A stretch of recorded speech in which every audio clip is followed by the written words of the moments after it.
Speaking of cheering, we're going to talk about a film that a lot of people are very excited for that opened this weekend. We're going to be doing full spoilers on this one because it's already in theaters. It is Springsteen, Deliver Me from Nowhere, the film starring Jeremy Allen White, famously from The Bear, who has won multiple. Can't this movie? He makes Bruce Nebraska, Springsteen's still everybody. alive. You know what I mean? It's Yeah, not you're like there's right. a I don't title remember. card at the end of the movie that's like, surprise, he's been dead for 30 years. It's the Sixth Sense as a music career. In addition to Jeremy Allen White, it also stars Jeremy Strong. And we can get into the performances in a little bit. I'll tell you what, who wants to describe the plot of a film about a man making a record album? I'll give it a Josh, shot. go for it. So yeah, it's like three sentences. Bruce Springsteen wraps up his first major tour. He's sort of broken big into the mainstream. And so of course his record label is like, okay, what's next? And everybody except Bruce knows it's going to be Born in the USA, right? So it's like, oh, you're making the next jump. And he's like, no, before I do that, I want to record an album that I made in the bedroom of my rental house. And it's all super dark acoustic songs inspired by stuff like Charlie Starkweather killings. And they're like, as we all know, the music industry is like, that sounds great. Yes, do that. So that is the conflict with a question mark that I'm going to put out there and I guess this can get us into criticism. It's like, the big question is, does Springsteen make the Nebraska album? And if he does, what does that do to his career? And I think anybody with even a remote knowledge of who he is says, oh, it turns him from just like an arena rock star into like an artist with a capital A, right? And so there's no suspense. There's no, so and I think I liked it a little bit more than you guys did, and even that is with an asterisk, but I don't really know. We say this a lot on the show, which is I don't know who this is for, because I feel like It's clearly for big Bruce Springsteen fans, and there's certainly an audience for that. I just don't know. I think even if you're a huge Springsteen fan, you're sort of like, okay, this film is about sitting through a man dealing with depression, and you just sit in the depression the whole time. And I'm not going to say there's no artistic value in that. I'm not going to say there's no storytelling value in that, but it's pretty limited. It definitely isn't enjoyable. You're just kind of like, dude, snap out of it. You're a huge rock star. Beautiful women are throwing themselves at you. You're about to have unlimited money. Hey, this Born in the USA thing, that's going to work out for you really nicely. Why are you depressed? Why are you depressed? And I guess the one place we'll sort of joust is like, I think I may take issue with, I don't even know if like diehard Bruce fans are going to enjoy this, because it feels like, I know a little bit more about Bruce than I did Bob Dylan this time last year, so I wasn't going into it super cold like I was with A Complete Unknown. But even for sort of base level guys like me, all the sort of winks, or the sort of like, here's where this part comes in, that felt condescending even to me, and I'm not like a diehard, so I'm wondering how diehards You feel didn't about that. enjoy when Bruce, as a child, looks at a mansion on the hill and then cuts to writing the song Mansion on the Hill. Or when he, as the nerdy English teacher of the group, when he opens up the Flannery O'Connor book and you're like, Yeah. oh, I wonder what one of his inspirations were. And so if even to me, I'm like, this is a little on the nose. Like, I'm wondering, I don't know if any of us are diehards, if that left them kind of rolling their eyes or being like, oh, come on.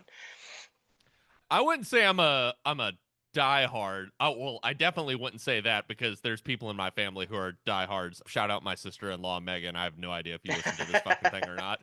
But Nebraska is my favorite Bruce Springsteen album, and so like when this was announced, I was like, all right, that's kind of an interesting idea of the pitch that you basically said, Josh, of this is kind of Springsteen's like weird, moody, like emo sad boy album that's like right before he goes from like famous to like A-list superstar, like one of the biggest acts in the world famous.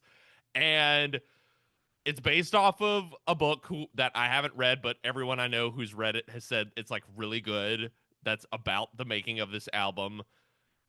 And my frustration with this movie is it sort of takes this like incredible record that is this amazing piece of like trans. I'm gonna screw up the word now. Trans. In any case, it's this like beautiful like piece of art that is someone channeling clearly all these like inner demons, but channeling it through these stories and influences, whether it be, you know, like Flannery O'Connell or Terrence Malick's Badlands, and turning it into this like rich universal text that like everyone can sort of access, and you feel that intimacy with Springsteen on the record. And this movie just sort of flattens it into like Bruce had a bad dad who needed to hug him more. And like, as someone who's like a fan of this record, I sort of found that so frustrating. And we can get into more of the details of the movie, but that this just sort of takes this like really rich record and all the sort of like bullet points that it wants to say about like, here's where this song came from, or like, here's basically what this record is about, were so like one note and simple to me. And I'm sure like all of this, like Bruce's like failed relationships and his relationship with his parents, like all that clearly factors into the record, but you just sort of like take all the air out of it when you just sort of like say on the nose, like, yeah, if Bruce's dad didn't play catch with him, then maybe he wouldn't have depression. You know what I mean? Yeah, and even that, like, this is written and directed by Scott Cooper. At the end, you realize, like, oh, even that wasn't the problem. His dad did the best he could under the circumstances of the silent generation not knowing how to raise kids. Like, he, like, when his dad comes home drunk and starts to try to beat up on his mom, and young Bruce takes a bat to him, his dad's proud of him. Like, he's like, yeah, that's right. You don't let anybody hurt your mom. And it's like, this is his weird way of like fatherly love. And then by the time Bruce is an adult, you realize like his dad's actually not that bad. You know, his dad was just a flawed guy. The concluding scene of the movie ends with his dad like embracing him in the only he way has to sit on his dad's lap. It's so fucking stupid. Look, we don't need to discuss this movie a lot more, other than maybe discuss some of the performances. I happen to think Jeremy Strong's performance as John Landau, Bruce Springsteen's manager. By the way, the John Landau movie, the Jeremy Strong movie, is the one I want to see, with this poor guy. Like, every time I pick up the phone and talk to my superstar artist, he's gone insane.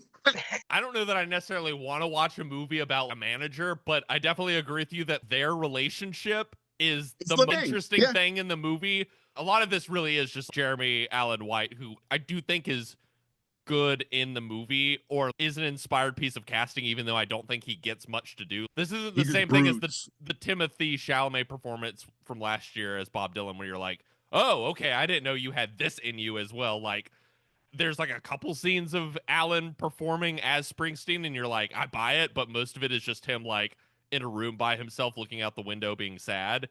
Which we also saw in the Iron Claw. Like, it's...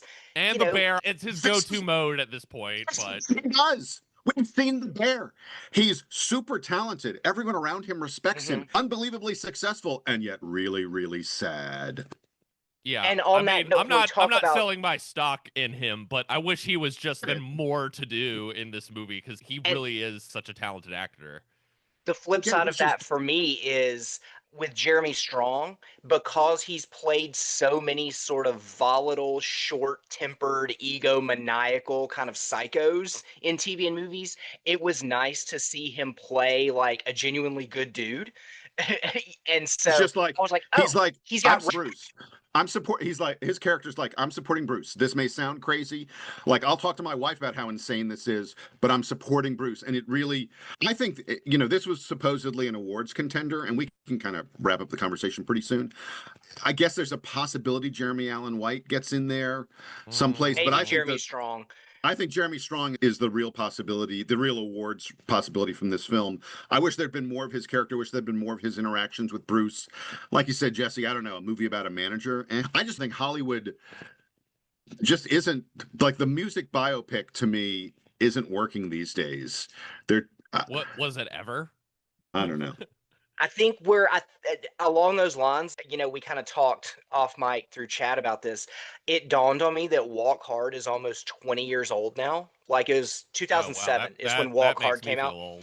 Yeah. Yeah, same. And so I think because Walk Hard was the movie that just absolutely nuked the biopic for like a decade and a half, I think we're about to get a lot more of these, man, because that is the best way to get your name recognition without it being a comic book movie. But they've got to be like mildly conflict, but not a lot of controversy because you need the artist's catalog, right? Because nobody wants to go see the what is the 30 Rock version, the Jackie Jaunt thing instead of Janis Joplin.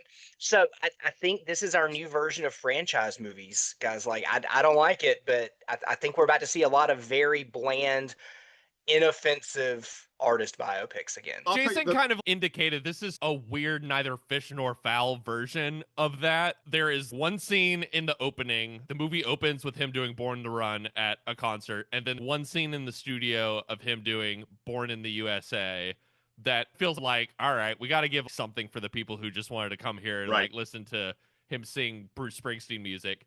And then it's like, it's just caught in the middle of aspiring to be a different kind of music biopic. And as we said, like, I kind of like the idea of this movie, but then the execution is just doing all the worst music biopic cliches, like from the, like, it's all about like how my parents didn't love me, or the stuff with like the composite fictional character that's basically like his Every girlfriend. but basically like what a character insert woman. I have no Like, idea what the point of that character. There's no reason for that character to be in the that movie. section of the movie totally does not work, and it's nothing against that actress. I don't know her name, but like That's that's a nothing character. You know what I mean? Like. Yeah. And I feel bad for her because she, as an actress, her entire career up to this point has been really interesting actress in otherwise bad project. She was the same in the terrible Stand miniseries that came out a few years ago. Right, I remember her now. And so I'm like, oh, this is a great actress with a bad manager. All right, And guys, I'm going to call it. I'll say Scott Cooper already made this movie better, and it was called Crazy Heart. Like, it's Jeff Bridges. This is the one Scott Cooper movie in a while that I have not fallen asleep in the middle of. I think this is a total failure in every way to me. This is like one of the more frustrating music biopics I've seen in quite some time.